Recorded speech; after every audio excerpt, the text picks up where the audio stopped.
कांग्रेस सांसद और लोकसभा में विपक्ष के नेता राहुल गांधी के एक्स पोस्ट पर भाजपा के नेशनल स्पोक्सपर्सन प्रदीप भंडारी ने तीखा प्रहार किया। उन्होंने कहा, वंशवादी नेता हर चुनावी हार के बाद बलि का बकरा ढूंढते हैं ताकि कांग्रेस वर्कर गांधी वाड्रा लीडरशिप पर सवाल न उठाएं। उनके ट्वीट से साफ है कि बीएमसी चुनावों में कांग्रेस भारी हार की ओर बढ़ रही है। भंडारी ने आगे कहा, यह सिर्फ एक पोल तक सीमित नहीं, कभी ईवीएम, कभी आरएसएस, कभी इलेक्शन कमीशन को दोष देते हैं, लेकिन कोर्ट में उनके दावे झूठे साबित होते हैं, चाहे हरियाणा हो या महाराष्ट्र। कांग्रेस वर्कर्स में गुस्सा बढ़ रहा है, कई गांधी परिवार के खिलाफ बोल रहे हैं। परिवार खुद सुधारने के बजाय दोष दूसरों पर डाल रहा है। देखिए, परिवारवादी हर चुनाव में अपने हार का ठीकरा किसी ना किसी पे फोड़ने का बहाना ढूंढते हैं। They always search for a scapegoat so that the workers of the Congress party do not ask question to the leadership of the Gandhi Vadra family. इनका ट्वीट पहले तो ये स्पष्ट करता है कि बीएमसी चुनाव के जो नतीजे आ रहे हैं, जो रुझान आ रहे हैं, उसमें कांग्रेस पार्टी की करारी हार होने वाली है।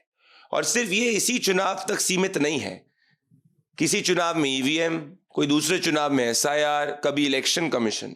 पर जब भी ये आरोप कोर्ट में सिद्ध करने की बात होती है, कांग्रेस पार्टी या तो कोर्ट नहीं जाती या कोर्ट ऑफ लॉ के अंदर उनके सभी आरोप, भले वो हरियाणा, महाराष्ट्र या किसी भी चुनाव पे हो, वो सिर्फ झूठे साबित होते हैं। इसके बावजूद कांग्रेस पार्टी ये इसीलिए ट्वीट करती है क्योंकि आज कांग्रेस के कार्यकर्ताओं में भारी रोष है और वो कांग्रेस की गांधी वाड्रा परिवार के खिलाफ अंदर ही अंदर खुलकर बोल रहे हैं, जिससे कि उनको एक विरोध और विद्रोह ना झेलना पड़े। इसीलिए गांधी वाड्रा परिवार आत्मचिंतन करने के बजाय किसी ना किसी स्केपगोट पे हार का ठीकरा फोड़ता है। पर बड़ी बात क्या है?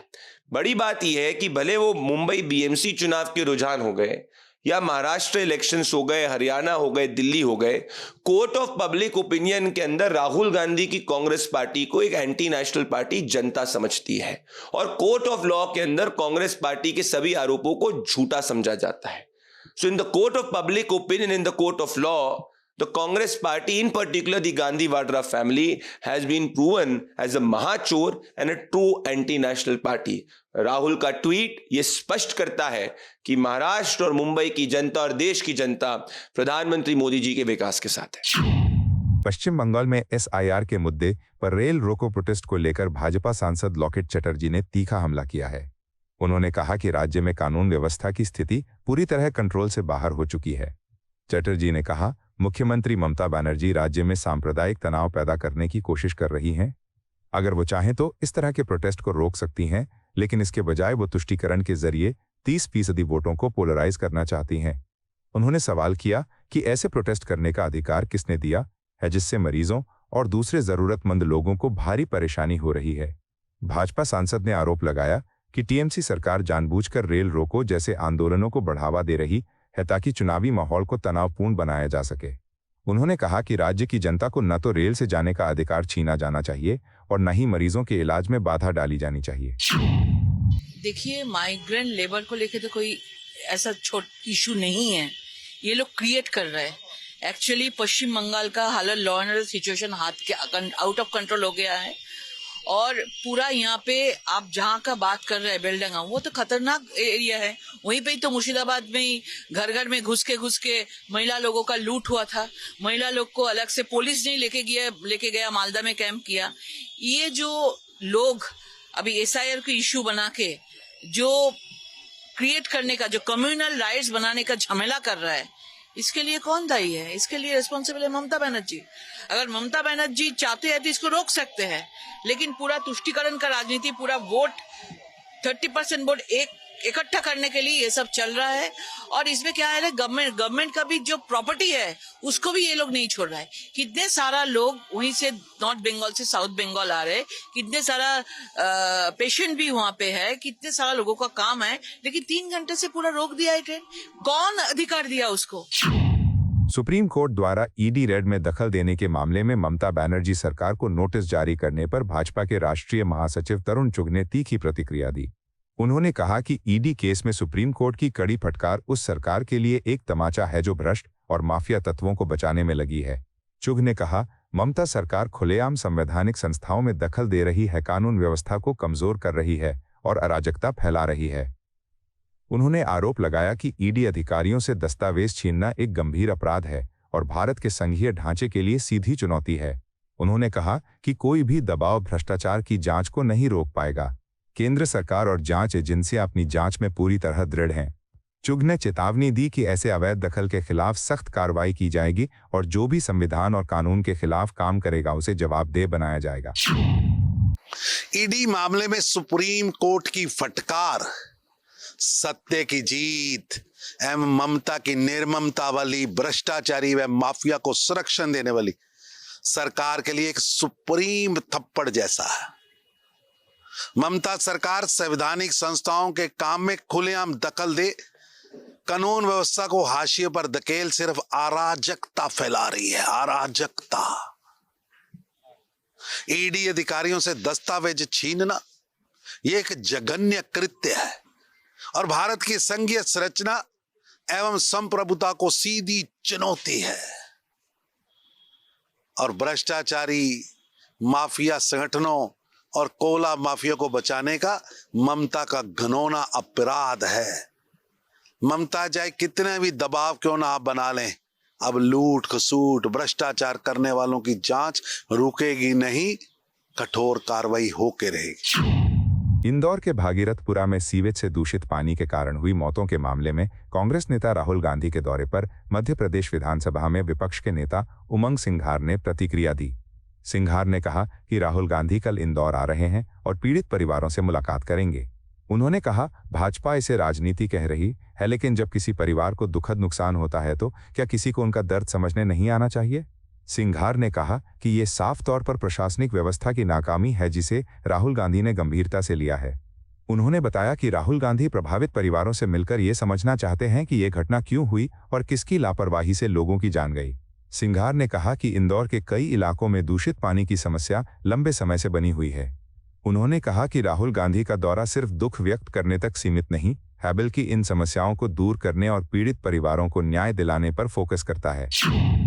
राहुल जी हमारे नेता कल इंदौर आ रहे हैं और भारतीय जनता पार्टी बार बार राजनीति की बात कर रही है। क्या किसी परिवार में एक दुखद घटना घटी है? क्या उनके दर्द, उनकी समस्या या उनकी परेशानी को जानने के लिए कोई आ नहीं सकता है?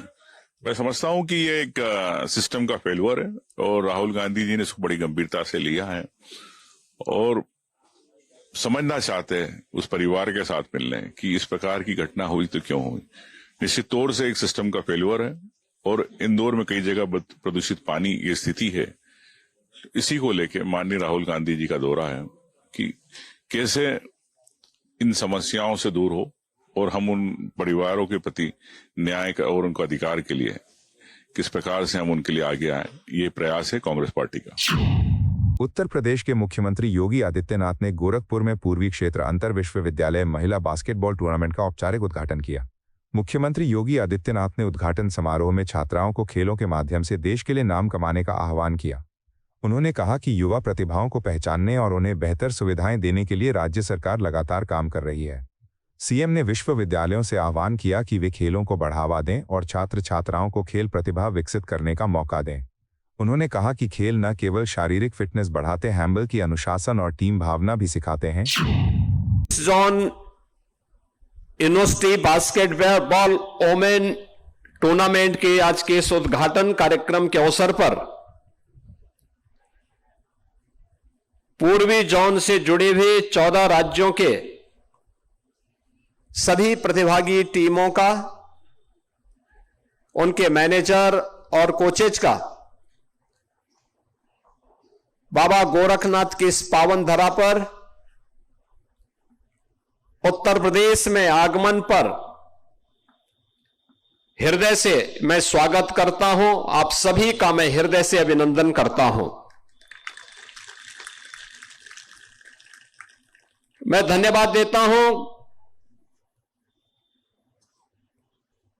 भारत सरकार के शिक्षा मंत्रालय को, जिन्होंने पूर्वी जोन के इस प्रतिष्ठित प्रतियोगिता के लिए दीनदयाल उपाध्याय गोरखपुर विश्वविद्यालय का चुनाव किया है। गोरखपुर, सेवतार महायोगी गोरखनाथ की पावन साधना स्थली के साथ ही भारत की आध्यात्मिक, सांस्कृतिक और ऐतिहासिक पृष्ठभूमि का एक महानगर भी है, जनपद भी है। देश की अनेक महत्वपूर्ण घटनाओं का साक्षी यह जनपद और यह क्षेत्र है। महाराष्ट्र के नगर निगम चुनाव के नतीजों पर शिवसेना नेता मनीषा कांडे ने प्रतिक्रिया दी। उन्होंने कहा कि एग्जिट पोल हमेशा सही नहीं होते और इन पर भरोसा करना जल्दबाजी होगी। कांडे ने कहा, हमें महायुति सरकार के तहत पिछले 3.5 साल के अपने काम पर भरोसा है। उन्होंने बताया कि चुनाव में उनकी पार्टी ने लोगों से विकास के आधार पर बात की, भाषा या इलाके के आधार पर नहीं। उन्होंने कोड ऑफ कंडक्ट के दौरान पूर्व मुख्यमंत्री उद्धव ठाकरे के डबल वोटिंग जैसे आरोपों को लेकर कहा कि ये सिर्फ वोटरों को कंफ्यूज करने की कोशिश है। ऐसे आरोप चुनावी माहौल को गुमराह करते हैं और जनता का ध्यान विकास से हटाते हैं। जहां तक मुंबई महानगर पालिका की मेयर किशोरी पेडनेकर की बात है, कांडे ने कहा कि चाहे वो जीतें या हारें, उन्हें अपने कामों का नतीजा भुगतना पड़ेगा। उन्होंने जोर देकर कहा कि जनता अपने अनुभव के आधार पर फैसला करेगी। देखिए, एग्जिट पोल अपनी जगह होते हैं, बार बार एग्जिट पोल कभी कभी सत्य भी नहीं होते। हमें अपने काम पर विश्वास है। जो काम 3.5 साल में महाराष्ट्र में हुआ है, महायुति के सरकार में, पहले देवेंद्र फडणवीस, पहले एकनाथ जी शिंदे मुख्यमंत्री थे, नगर विकास खाता भी उनके पास है अभी भी, और देवेंद्र फडणवीस के अभी 1 साल के कार्यकाल में, तो हम लोगों के सामने जो गए हैं मत मांगने के लिए, वो काम के बलबूते, ना ही कोई भाषावाद, प्रांतवाद या भावनिक आह्वान। हम 20 साल के बाद इकट्ठे आए हैं, न बिछड़ने के लिए। लोगों को इस फैमिली ड्रामा में इंटरेस्ट नहीं है। ठाकरे ब्रदर्स की जिस तरीके से हुआ, लेकिन जो है कल उद्धव ठाकरे प्रेस कॉन्फ्रेंस करके इनका इशू था, डबल वोटिंग का इशू था, देवेंद्र फडणवीस के ऊपर आरोप लगाते हैं। कितना सही होता है जब कोड ऑफ कंडक्ट तो लागू ही था, तो उसी वक्त तो कोड ऑफ कंडक्ट के वक्त इस प्रकार की प्रेस कॉन्फ्रेंस लेना, ये एक माजी मुख्यमंत्री को शोभा नहीं देता उनको। और वो विधायक भी है, सिर्फ माजी मुख्यमंत्री नहीं, विधायक भी है। और इस प्रकार की बातें करके लोगों को बहकाना, कंफ्यूज करना, when you can not convince, confuse. Kishori Pednekar के ऊपर जिस तरीके से आरोप लगाए गए हैं, इलेक्शन कमीशन ने उनका आंसर मांगा है। किरीट सोमेन ने एक इशू उठाया था उनके एड्रेस को लेकर, किस तरह देखेंगे? देखिए, किशोरी पेडनेकर का इलेक्शन खारिज होगा, चाहे वो जीते या हारे, मगर ये जिस प्रकार ने उन्होंने एक अपनी कारकिर्द में जो जो कुछ किया है, उनको उसका नतीजा भुगतना पड़ेगा। केंद्रीय गृह मंत्री अमित शाह ने तीसरे इंटरनेशनल काइट फेस्टिवल 2026 में कहा कि उत्तरायण के अवसर पर लेफ्टिनेंट गवर्नर ने सभी को यहां बुलाया है। उन्होंने उम्मीद जताई कि आगे दिल्ली के सभी एमएलए, एमपी, सरकारी अधिकारी और डीडीए मिलकर अगले काइट फेस्टिवल की तैयारी करेंगे, ताकि ये भारत और दुनिया के सबसे बड़े काइट फेस्टिवल में से एक बन जाए। शाह ने लेफ्टिनेंट गवर्नर, दिल्ली सरकार और डीडीए की कोशिशों की दिल से तारीफ की। आज उत्तरायण के पर्व पर एलजी साहब ने हम सभी को यहाँ आमंत्रित किया है। मैं आशा करता हूं कि अभी से ही, जब से ये पतंग उत्सव समाप्त हो, तब से दिल्ली के सारे विधायक, सांसद, सरकार, डीडीए सभी मिलकर अगले पतंग उत्सव की तैयारी करें और अगला पतंग उत्सव ऐसा हो जिससे हमारे पतंग उत्सव का स्थान देश और दुनिया के पतंग उत्सव के अग्रिम स्थानों में सुनिश्चित हो जाए।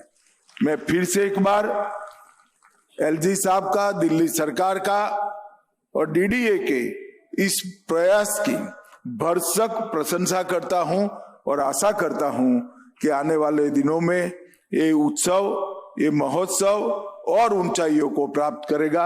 मेरी दिल्ली वासियों को उत्तरायण की अनेक अनेक शुभकामनाएं। वंदे मातरम। तीसरे इंटरनेशनल काइट फेस्टिवल 2026 के दौरान दिल्ली के लेफ्टिनेंट गवर्नर विनय कुमार सक्सेना ने कहा कि आज की मौजूदगी और भी खास है क्योंकि ये काइट फेस्टिवल उनके दिल के बहुत करीब है।